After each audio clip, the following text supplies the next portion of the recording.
또 오후 예배 또 이렇게 나와주신 모든 우리 성도님들 환영하고 축복합니다.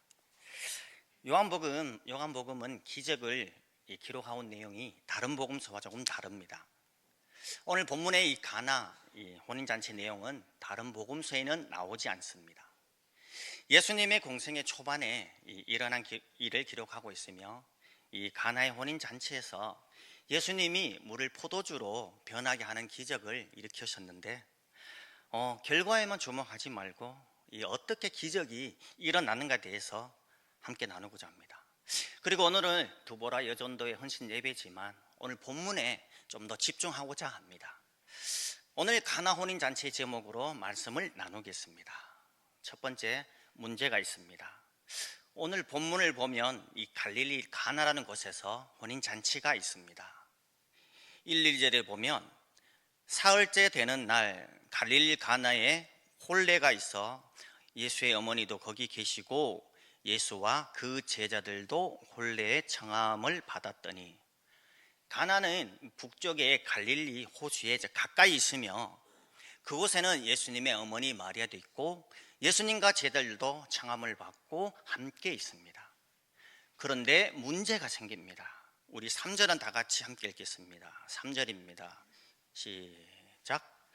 포도주가 떨어진지라 예수의 어머니가 예수에게 이르되 저들에게 포도주가 없다 하니. 아멘. 혼인잔치에 포도주가 모자라게 된 상황이 생겼습니다. 당시 유대인들의 문화를 볼 때 이 잔치집에 포도주가 떨어졌다는 것은 큰일이 난 것입니다.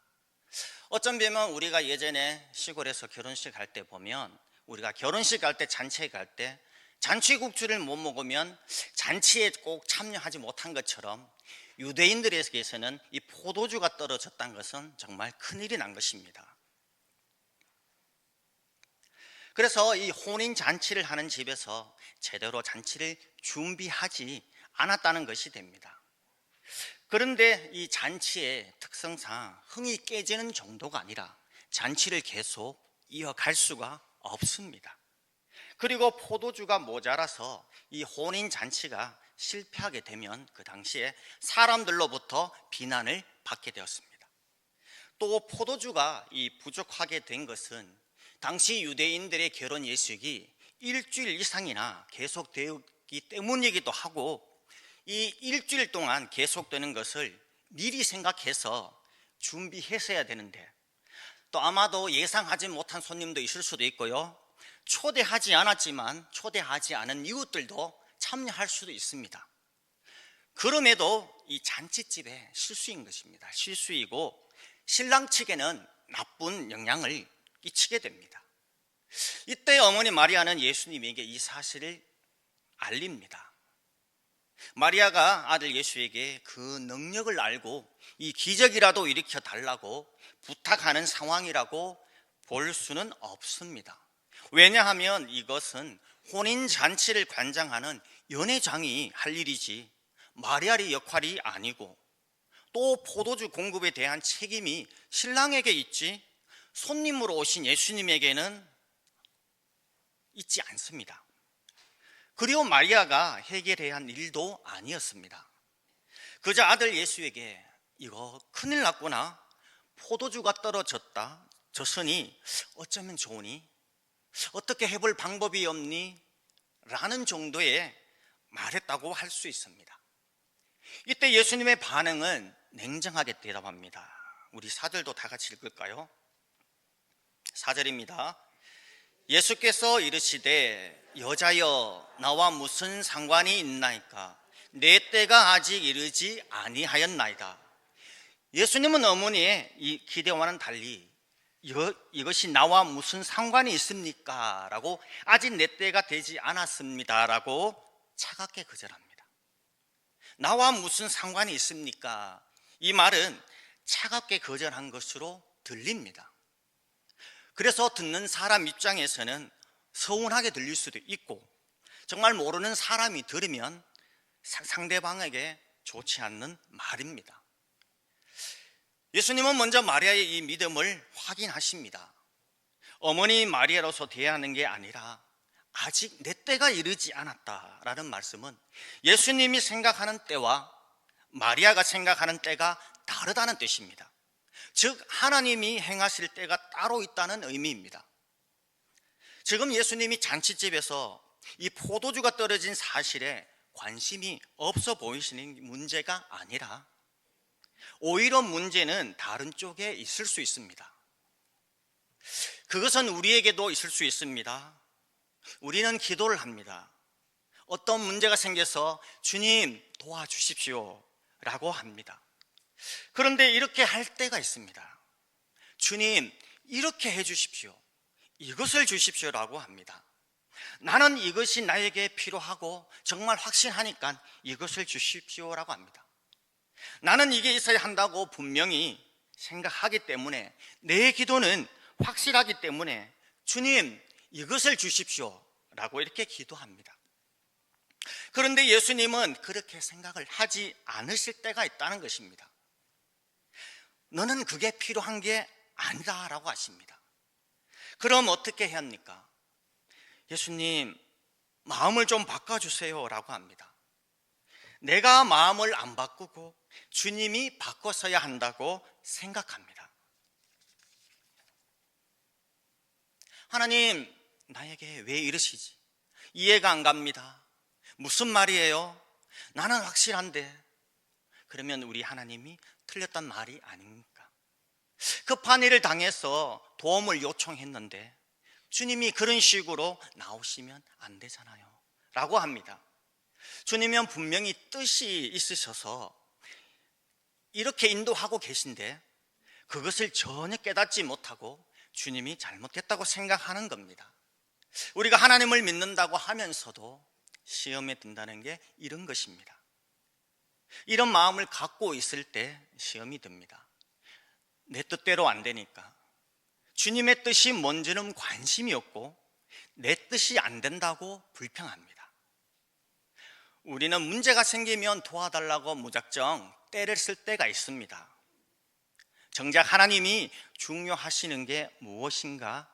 문제만 해결되는 게 아니라 문제는 그대로 있더라도 하나님은 나와의 관계가 올바르게 서 있기를 원하십니다. 문제만 해결되고 하나님을 떠나버리면 무슨 소용이 있겠습니까? 예를 들어 같이 기도해 주십시오 라고 해서 같이 기도해서 응답을 받으니까 믿음의 길을 떠나버리는 경우가 꽤 있다는 것입니다. 그래서 기적은 내용이 아니라 하나님과 나와의 관계 문제라는 것입니다. 그리고 5절입니다. 우리 5절도 다 같이 함께 읽겠습니다. 그의 어머니가 하인들에게 이르되 너희에게 무슨 말씀을 하시든지 그대로 하라 하니라. 아멘. 그래서 바로 마리아는 예수님의 뜻을 깨달았습니다. 그래서 서운해하지 않습니다. 그 마음을 깨달았기 때문에 더 이상 구하지 않습니다. 대신 하인들에게 그가 무슨 말씀을 하시든지 그대로 하라. 그러니까 예수님의 뜻을 따라서 하라고 말씀하십니다. 이 자기 주장을 끝까지 펼치는 게 아니라 주님의 말씀대로 하겠다는 말입니다. 예수가 자신의 아들이지만 그는 메시아 그리스도이십니다. 그러므로 그의 말을 듣고 순종하겠다는 고백에서 마리아가 위대한 믿음의 여인인 것입니다. 그리고 두 번째입니다. 예수님의 표적입니다. 6절 8절에서 보면 거기에 유대인의 정결 예식을 따라 두세 통 드는 돌 항아리 6이 놓였는지라. 예수께서 그들에게 이르시되 항아리에 물을 채우라 하신즉 아귀까지 채우니 이제는 떠서 연회장에게 갖다 주라 하심에 갖다 주었더니. 아멘. 유대인의 율법에 따르면 식사 전에 손을 씻는 의식이 있습니다. 그리고 그 예식에 사용되는 용기들도 깨끗이 씻어야 했습니다. 그리고 토기보다 물이 덜 스며드는 이 돌 항아리들을 더러워질 가능성이 더 적기 때문에 주로 물을 담는 데에 이 돌 항아리를 사용했습니다. 그리고 그곳에는 이 두세 통 드는 이 돌 항아리 6개가 놓여 있다고 합니다. 그러니까 예수님은 눈 깜짝할 사이에 이 물을 가지고 포도주를 만드신 것이고, 게다가 정말 최상급 포도주를 주었습니다. 포도주 얘기가 나온다고 이 포도주라는 와인을 마셔도 되는구나 하는 것이 아닙니다. 그 당시에 물이 귀했기 때문에 와인 대신, 물 대신 사용했던 귀한 음료수였습니다. 여기서 우리에게 말씀하신 바가 무엇이냐면, 예수님이 물을 변화시켜 최상급 포도주를 만들 수 있는 분이라면 주님에게 불가능한 문제가 무엇이 있겠냐 하는 것입니다. 그런데 예수님이 이 돌 항아리에 물을 채우라고 하셨을 때 그 하인 종들은 별 갈등이 없었습니다. 원래 물을 채워야 하니까요. 그래서 채웁니다. 사실 돌 항아리에 물을 손발로 씻는 데 쓰는 거기에 물을 채웁니다. 예수님이 이제는 떠서 연회장에 갖다 주라고 했을 때는 갈등할 수 있습니다. 아니, 물을 떠라고 떠서 채웠는데 그 물을 갖다 주라고 하니 처음에는 이해가 되지 않을 수 있습니다. 물을 갖다 주면 거기 많은 손님들의 욕을 먹을 수도 있는 상황입니다. 또는 연회장한테 야단을 맞을 수 있는데도 그들은 놀랍게도 그들이 뭐라고 했다는 기록이 없습니다. 그냥 갖다 주었다고 나옵니다. 그것은 그들은 예수님의 말씀을 그대로 순종했다는 것입니다. 그래서 순종에 따른 보상을 받게 됩니다. 우리 9절 10절은 다 함께 읽겠습니다. 연회장은 물로 된 포도주를 맛보고도 어디서 났는지 알지 못하되 물 떠온 하인들은 알더라. 연회장이 신랑을 불러 말하되 사람마다 먼저 좋은 포도주를 내고 취한 후에 낮은 것을 내거늘 그대는 지금까지 좋은 포도주를 두었도다 하니라. 이처럼 연회장은 물이 변해서 된 포도주를 맛보았습니다. 분명히 들고 갈 때는 물이었는데 언제 바뀐지는 모릅니다. 이래 들고 가서 연회장에 맛보는 순간 그때는 포도주였습니다. 그 포도주가 어디에서 났는지 연회장은 알지 못합니다. 물을 떠온 하인들, 즉 순종한 하인들은 압니다. 이것이 보상입니다. 순종한 사람은 기적이 어떻게 해서 된 것인지 알게 됩니다.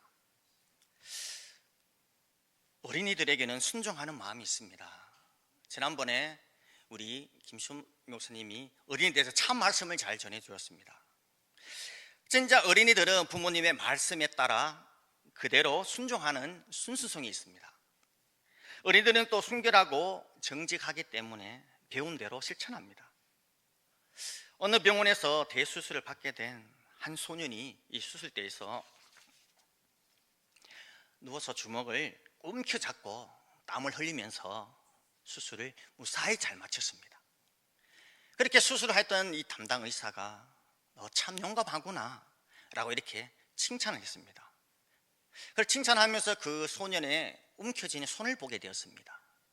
그 움켜진 그 쪽지에는 보이스카우트라는 용감하다는 글이 서 있었습니다. 이 소년은 보이스카우트 소년이었습니다. 이 소년은 이 보이스카우트라는 쪽지를 손에 움켜쥐고 그 대수술을 용감하게 참았던 것입니다. 이처럼 우리는 이 어린이들에게 겸손과 신뢰와 순종의 태도를 가지고 있었다는 것입니다. 이 어린이들의 순수하고 이 순수한 마음을 배워 우리 또한 우리 하나님의 나라의 자녀로서 기뻐하며 하나님의 말씀에 순종하는 우리도 될 수 있습니다. 이렇게 기적은 믿고 순종하는 순간부터 이루어지기 시작합니다. 하인들이 물을 떠서 이 연회장에 가져다 순간까지도 물이었습니다. 예수님은 분명히 물을 떠서 가져다 주라고 하셨지 포도주를 떠서 갖다 주라고 하지는 않았습니다. 이 항아리에 물을 채운 다음에 그 물을 떠서 갖다 줄 바에면 그냥 처음부터 물을 떠서 가져다 주면 됩니다. 그런데 바로 이런 것이 믿음의 과정입니다. 그냥 보면 이 불필요한 과정입니다. 아니, 물을 가져다 줄 거면 뭐하러 항아리에 담아서 그걸 또 떠서 갖다 주냐, 그냥 직접 주면 되지, 이렇게 생각할 수 있습니다. 그런데 하인들이 이 물을 떠서 연회장에 가는 과정에 대해 사람들은 알지 못합니다. 이 분명한 것은 연회장이 이 물을 받아서 맛보는 순간 이미 최상급 포도주가 바뀌어 있었다는 사실입니다. 그리고 그것을 직접 떠서 갖다 주며 바꾸신 게 아니라 그 중간에 하인들의 순종이 있었다는 사실입니다. 결론적으로 예수님은 물을 포도주로 바꾸셔서 그 혼인집에 필요를 채워주셨고 또 그 혼인잔치의 위기 상황까지도 해결해 주셨습니다. 그래서 신랑 신부뿐 아니라 거기에 온 모든 하객들도 기쁨과 행복을 맛보며 아무 문제 없이 잔치가 진행되게 해 주셨습니다. 예수님은 분명히 처음에는 관여할 뜻이 없다는 것을 밝히셨습니다. 그런데 그렇게 말해놓고도 왜 이런 기적을 일을 하셨냐면은 아직 나의 때가 이르지 않았다고 분명히 밝혀놓고서는 왜 마음을 바꾸신 겁니까? 사실 이것은 마음을 바꾸신 게 아니라 이것이 요한복음의 특징이기도 한데 기적을 일으키는 것 자체가 문제가 아니라 그 목적이 문제라는 것을 보여주는 것입니다. 이렇게 요한복음을 보면 이렇게 한다고 하시고는 다르게 행동하실 때가 자주 나옵니다. 그것이 요한복음이 그런 것을 통해 사건 자체가 아니라 예수님의 목적이 무엇인지를 드러내기 위해 그런 표현 방식을 사용했습니다. 단순히 혼인잔치에 포도주가 떨어졌으니 나의 능력으로 포도주를 공급해 준다는 것이 아니라 하나님의 아들로서 이 물로 포도주를 만들고 그 결과 그것을 본 사람들이 믿게 하려는 것입니다. 이렇게 믿게 하는 게 초점입니다. 믿음이 초점입니다. 그저 단순히 잔치의 흥이 깨지지 않기 위해 바꿔주신 것이 아니라 위기 상황이었지만 예수님이 이렇게 해주셔서 큰 기쁨이 넘쳤다고 하는 기쁨이 초점이 아니라 믿음의 초점이었습니다. 예수님은 이 물을 포도주로 바꾼 이 질적 변화를 통해 자신이 모든 물질을 만드신 창조주심을 드러내셨습니다. 그리고 이 사건을 통해 제자들은 예수님을 믿게 되었습니다. 우리 11절입니다. 11절 다 함께 읽겠습니다. 시작. 예수께서 이 첫 표적을 갈릴리 가나에서 행하여 그의 영광을 나타내심에 제자들이 그를 믿으니라. 아멘. 이것이 요한복음에서 말하는 주님의 표적입니다. 기적이라고 하지 않고 표적이라고 했습니다. 이를 통해 예수님을 믿도록 하는 것이 바로 핵심이라는 것입니다. 그것이 바로 이 요한복음의 전체 핵심으로 예수님을 믿는 것입니다. 그래서 기적들을 예수님이 보여주시는 것입니다. 우리 예수님은 우리가 인생을 살면서 참말로 겪고 온 힘든 삶, 또 지금 우리가 겪고 있는 힘든 삶, 앞으로도 겪을 힘든 삶, 우리보다 더 잘 알고 계십니다. 오늘 가나의 혼인잔치에서 일어난 기적이 우리에게 보여주는 것이 무엇입니까? 예수님은 복잡한 문제에서 작은 문제까지도 모든 것을 다스리는 분이라는 것입니다. 그래서 예수님이 자신이 하고자 하시는 일은 뭐든지 할 수 있는 분이십니다. 정말 우리가 삶에 얼마나 문제가 많습니까? 예를 들어 보겠습니다. 정말 직장 상사를 정말 열심히 잘하고 있는데 직장 상사가 부르십니다. 불러서 자네 미안하지만 내일부터 회사 안 나와도 돼, 이렇게 말할 수도 있습니다. 또 전혀 예상하지 못했는데 갑자기 옛날 어떤 일에 대한 지불 청구서가 날아오기도 합니다. 또 건강검진을 받고 있었는데 정말 지났는데 어느 날 전화 와서 그 병원에 큰 병원으로 가서 다시 검진 받아보세요 라고 받으면 정말 하늘이 무너지는 것 같습니다. 이럴 때는 정말 앞이 깜깜하고 어떻게 해야 할지 막막합니다. 우리에게 그런 상황이 벌어지면 얼마나 힘이 들고 당황스럽고 괴롭습니까? 하지만 하나님은 이 또한까지 다 알고 계신다는 것입니다. 그래서 우리는 주님과의 관계, 즉 믿음이 가장 중요하다는 것입니다. 오늘 예수님이 물로 포도주를 만드신 이 사건은 정말 그들의 필요를 위해 즐거움을 베푸신 것도 있지만 그보다도 주님은 우리를 자유하게 하시고 정말 주님 안에서 참된 평안과 기쁨을 주시기 위해 정말 이 땅에 오신 하나님의 아들, 진정한 주님이시를 보여주기 위한 표적이었습니다. 이렇게 연회에 참석한 손님들은 이 최상의 포도주로 인해 즐거워했을 뿐만 아니라 정말 제자들은 그분이 진정한 세상의 구주이시란 것을 인해 기뻐했습니다.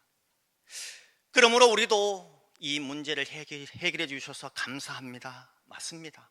감사하지요. 기도응답 받고 하는 것은 끝나는 게 아니라 정말 이 문제를 해결해 주신 주님, 나를 이렇게 붙들어 주시는 주님, 이 주님과의 관계가 날마다 더욱 가까워지고 새로워지고 뜨거워지는 바로 이 놀라운 이 신앙생활을 하는 우리 모든 영상제일 성도님 되시기를 축원하고 축복합니다.